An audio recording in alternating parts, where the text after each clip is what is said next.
Hi friends, வாங்க இன்றைக்கி key rice எப்படி பண்ணுறதுன்னு பார்க்கலாம். சூப்பராக பண்ணலாம்.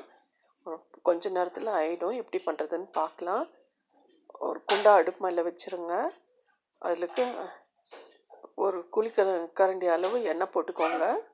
அதில் கீ போட்டாலும் பரவாயில்ல, நெய்யும் ஆயிலும் சேர்த்தும் போட்டுக்கலாம். லவங்கம் பட்டை போட்டுக்கலாம். இப்போது ஒரு 3 லவங்கம் போட்டிருக்கேன். சின்ன லவங்கமாக இருக்கிறதுனால நான் 4-5 போட்டிருக்கேன். ஒரு 3 ஏலக்காய் போட்டிருக்கேன். 2 பட்டை போட்டிருக்கேன்.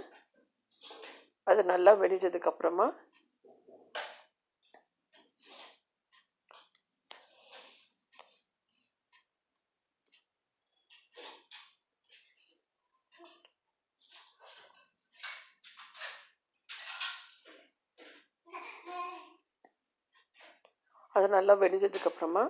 ஒரு பெரிய வெங்காயம் கட் பண்ணி வச்சுக்கோங்க. நீல வாக்கில் ஒரு கைப்பிடி அளவு புதினா எடுத்து வச்சுக்கோங்க.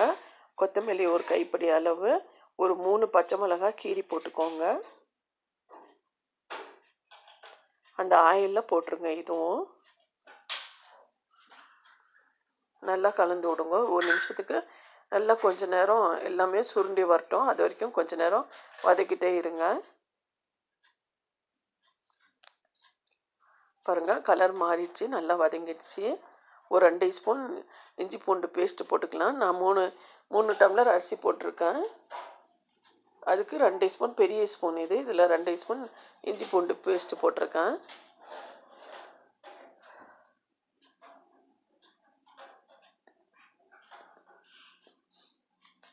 இதுவும் நல்லா வதக்கிக்கோங்க வெங்காயத்தோடு சேர்த்து.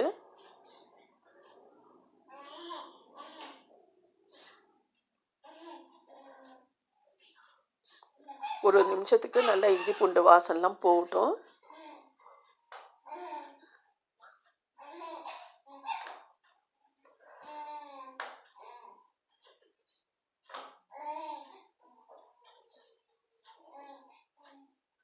ஒரு கொஞ்ச நேரம் சிம்மில் வச்சு மூடி வச்சிடலாம்.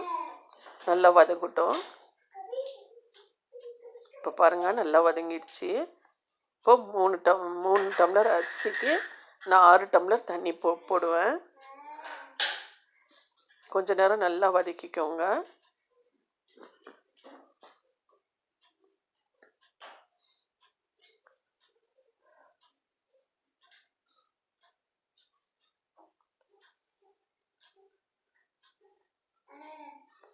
எந்த டம்ளரில் அரிசி எடுக்கிறோமோ அதே டம்ளரில் அதுலேருந்து தண்ணி போட்டுக்கோங்க. நான் புல்லட் ரைஸ் தான் போட்டிருக்கேன், ஊற போட்டிருக்கேன்.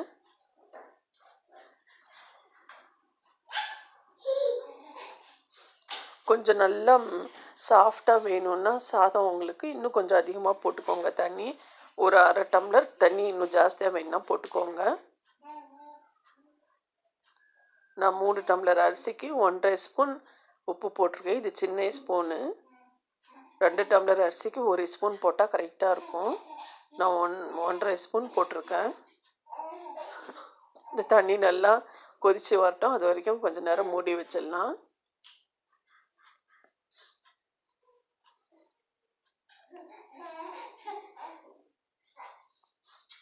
பாருங்கள், நல்லா தண்ணி கொதிச்சிட்ருக்கு. நான் 1/2 மணி நேரத்துக்கு முன்னாடியே நான் அரிசி ஊற போட்டு வச்சுருந்தேன்.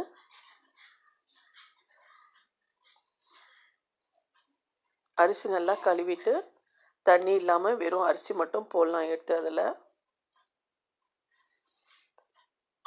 இது ஜீரா ரைஸில் செஞ்சாலும் ரொம்ப சூப்பராக இருக்கும்.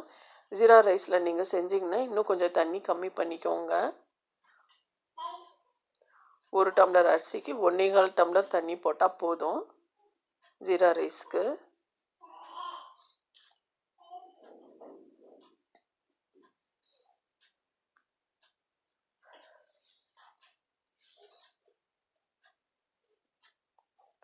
அந்த அரிசியெல்லாம் எடுத்து அதில் போட்டுடலாம்.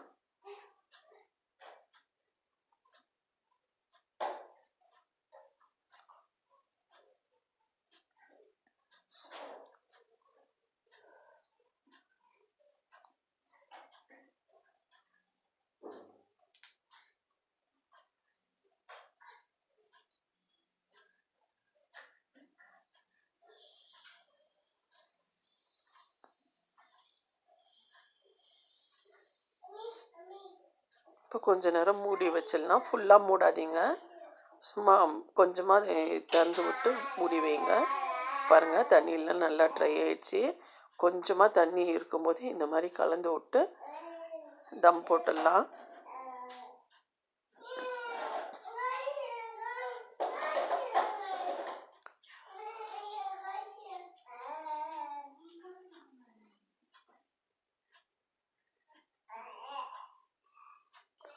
இதுக்கு மேலே வேணுன்னா நீங்கள் கொஞ்சம் நெய் போட்டுக்கோங்க தம்மு கூடும்போது. இப்போ கொஞ்ச நேரம் ஒரு 10 நிமிஷம் தம் விட்டோம்னா எல்லாம் சிம் பண்ணிவிட்டு அடுப்பை இந்த மாதிரி மூடி வச்சு மேலே ஏதாவது கனமாக வச்சு விட்ருங்க.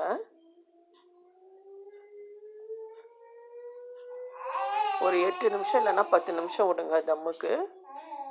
அரிசி கம்மியாக இருந்தால் இந்த மாதிரி கொஞ்ச நேரம் வச்சா போதும். நம்ம ஜாஸ்தியாக செஞ்சோன்னா ஒரு 10 நிமிஷம் 15 நிமிஷம் ஒன்றும். இப்போ பாருங்கள், நல்லா தம் ஆயிடுச்சு சாதம். கீ ரைஸ் சூப்பராக ரெடி ஆயிடுச்சுங்க. இது மட்டன் சால்னாக்கு, சிக்கன் குழம்புக்கு எல்லாத்துக்குமே ரொம்ப டேஸ்ட்டாக இருக்கும். நம்ம தால்ச்சா செய்வோம், பிரியாணி செஞ்சோன்னா அதுக்கும் ரொம்ப டேஸ்ட்டாக இருக்கும் இது.